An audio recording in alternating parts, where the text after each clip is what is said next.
Bizneset e vogla dhe të mesme në Shqipëri do të kenë akses në linja të reja financimi për inovacion dhe teknologji. Kjo marrëveshje e re synon të mbështetë sipërmarrjen shqiptare në rrugën drejt digitalizimit dhe investimeve që mbrojnë mjedisin. Ky financim vjen si pjesë e bashkëpunimit me Bankën Evropiane të Investimeve, duke u fokusuar te rritja e kapaciteteve teknologjike të bizneseve vendase.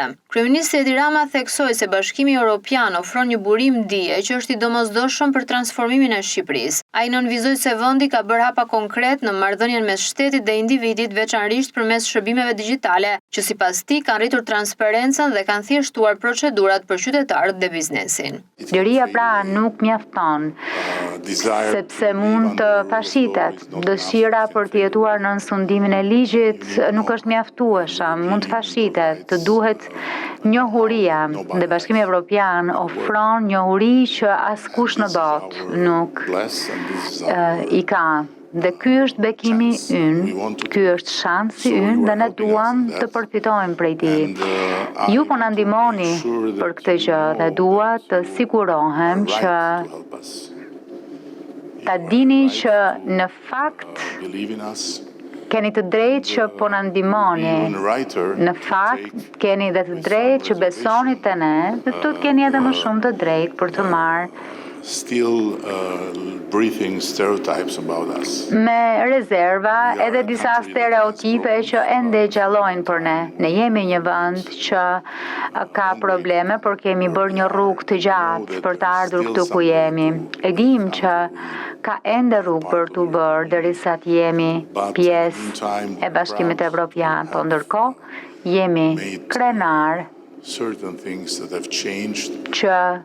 kemi bërë gjëra që kanë ndryshuar marrëdhënien midis individit dhe shtetit, duke transformuar shërbimet tona në një platformë të mirëfillt digjitale të qeverisjes.